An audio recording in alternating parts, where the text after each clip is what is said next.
Thank you very much for this interview, Mr. Cebulski. How are you feeling here in Mexico? I'm loving it. It's been 4 years since I've been back. I was so excited to come. It's my first time at La Mole, actually.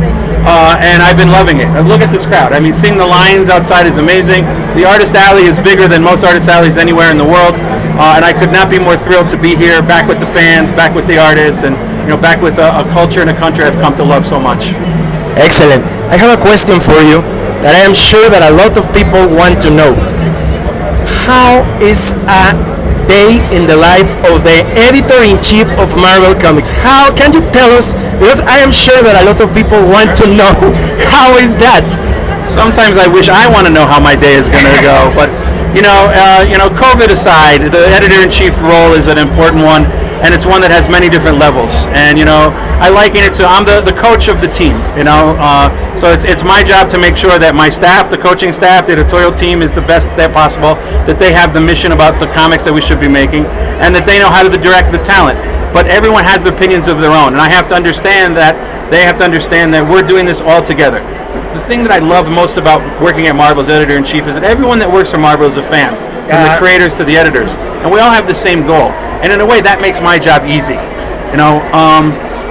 So my day, I get up, I have coffee, I check email. I have a lot of email because we work with artists around the world. So overnight, hundreds of emails come in, and I have to prioritize. Then I'll have breakfast, I'll go back to email, and throughout the day, it's a mix of just meetings, Zoom meetings. We're going back to the office now, some meetings in person, and email. Approving covers, cover sketches, reading scripts, figuring out where characters are going to go. Sometimes the editors say, "Hey, where's Juggernaut these days? We have to figure out. Can we do this with Juggernaut?" And you need to know all of that. We do all of that. Yeah. I still review portfolios online. My talent management team, Ricky Purdon, is amazing. He finds a lot of great artists. We talk about where we can put new artists. Then there's problems. It's calling talent who's angry, or sometimes having to deal with partners who want to do things with Marvel that we have to say no to. Sometimes it's big creative stuff, coming up with new ideas. What's a new direction for Deadpool? What are we going to do for Fall of X? Or do we want to rebuild a new Ultimate Universe? So there's yeah, we are going to. So that came out of a meeting. And then I finish my day around 7 o'clock. Have dinner with my family, watch some TV, and then I go back to work because at that point some of the artists in Asia are waking up. The artists work 24/7, so sometimes they turn in pages late. So it's just, I don't mind what I do. They always say that comic books are like the emergency room at the hospital. We're open 24/7. But there's always someone there that needs us, and we're there for them. Actually, that leads to my next question.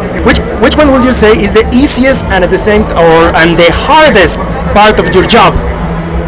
The hardest part of my job is telling people when they made a mistake, and not just criticizing them or reprimanding them, but telling them how to learn from their mistakes, how to improve, what they did wrong and what they could be doing better.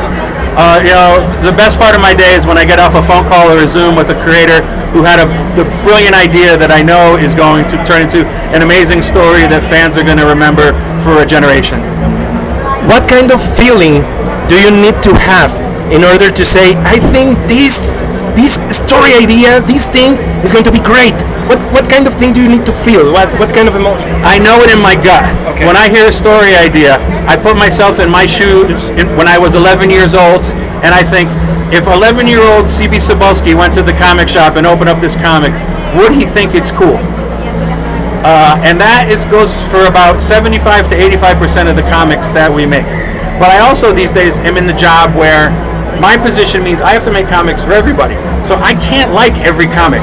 Not every comic is for me. There has to be comics for people who are coming in for the first time, who are new readers, who are from all walks of life, who have different opinions about Marvel characters, who might not like the Marvel universe. They want a different kind of story. So we also have to, part of my job is coming up with ideas, or working with writers and artists and editors to come up with ideas that might not necessarily be for me, but are for them, so they can tell their stories for a different generation of fans. Excellent. I wanted to ask you this since a long time. Is the Marvel Mangaverse going to come back? I don't know at this point. Probably not. The characters still exist.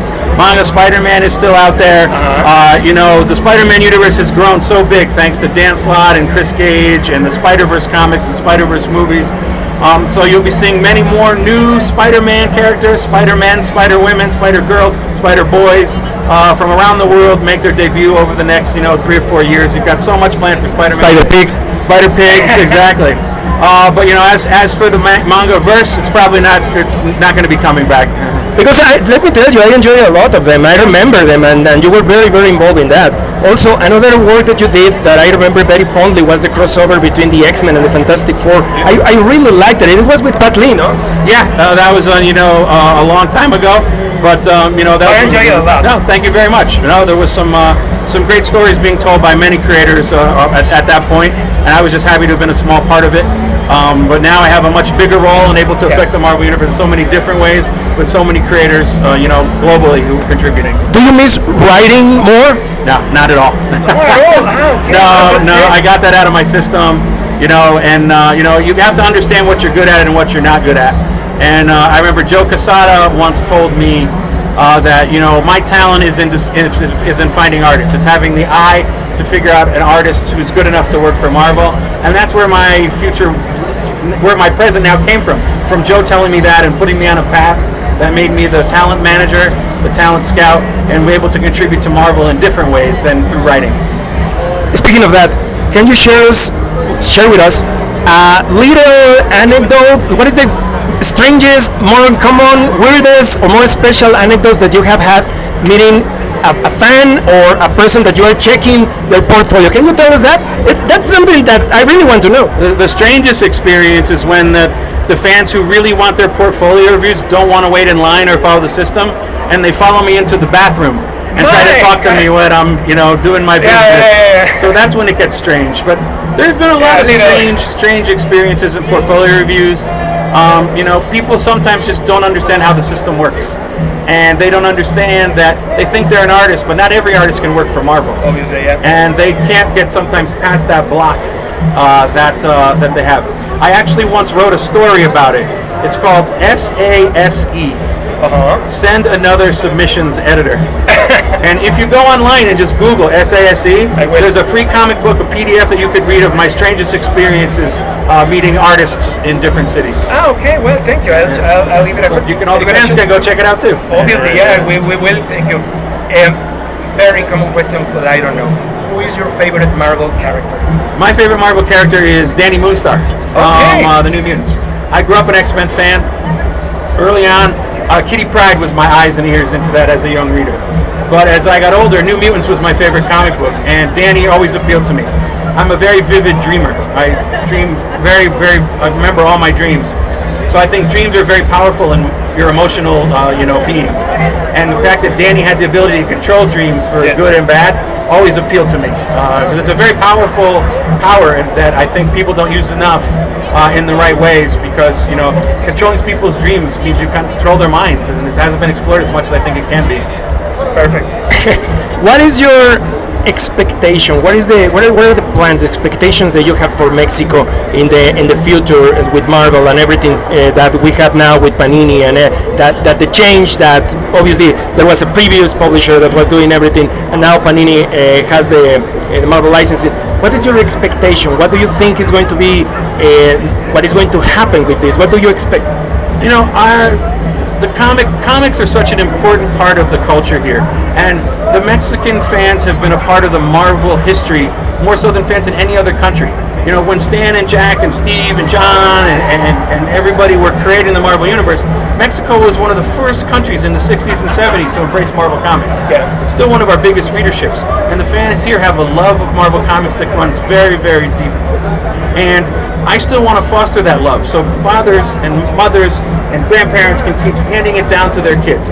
And I think that starts with, telling authentic stories about heroes that people can relate to, telling stories that will hopefully soon more be set in Mexico with more Mexican creators and Mexican culture.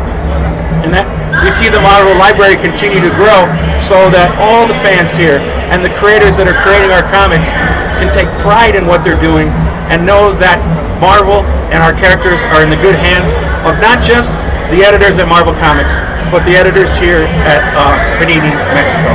Okay, great. Now, final question.